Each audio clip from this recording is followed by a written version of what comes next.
Hi, my friends. Today, I am going to give you some tips on where to go to get great food in London. Samuel Johnson famously said, "When a man is tired of London, he is tired of life, for there is in London all that life can afford." And I can tell you this might actually be true. In London, like New York or LA, you can eat just about any type of cuisine in the world without traveling more than a few miles from your hotel. Here are some of my favorite spots. I love a good urban market, and London's Borough Market is up there with the best of them.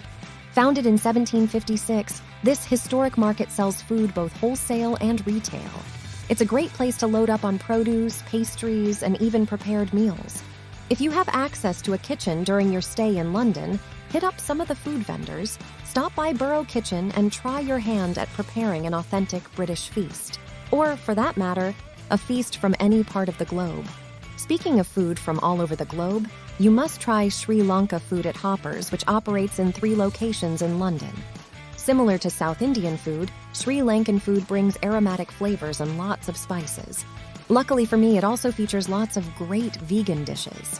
My favorite was the banana chips. Also, given my partial Jamaican heritage, I try to eat that cuisine wherever I can.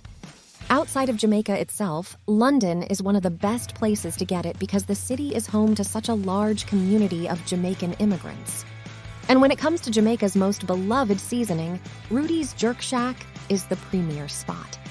And with vibrant vegan options like chickpea curry, I didn't even feel like I was missing out on the famous jerk chicken. Incidentally, I visited the location at the funky Box Park Shoreditch, where the shops and restaurants operate out of old shipping containers. And believe me when I say, I could have shipped an entire container of this food home with me. And at night, I recommend that you go for a drink at Scahan's, a truly independent Irish pub in the heart of London. In addition to great Guinness, I enjoyed the karaoke and Irish folk music. You can also go to the Flask. Like any classic pub, it's spawned a few legends over the years. I feel like I've barely scratched the surface. London has so much to see, so much to do, and of course, so much to eat. If you want to know more, go visit cookingwithjade.com. See you next time.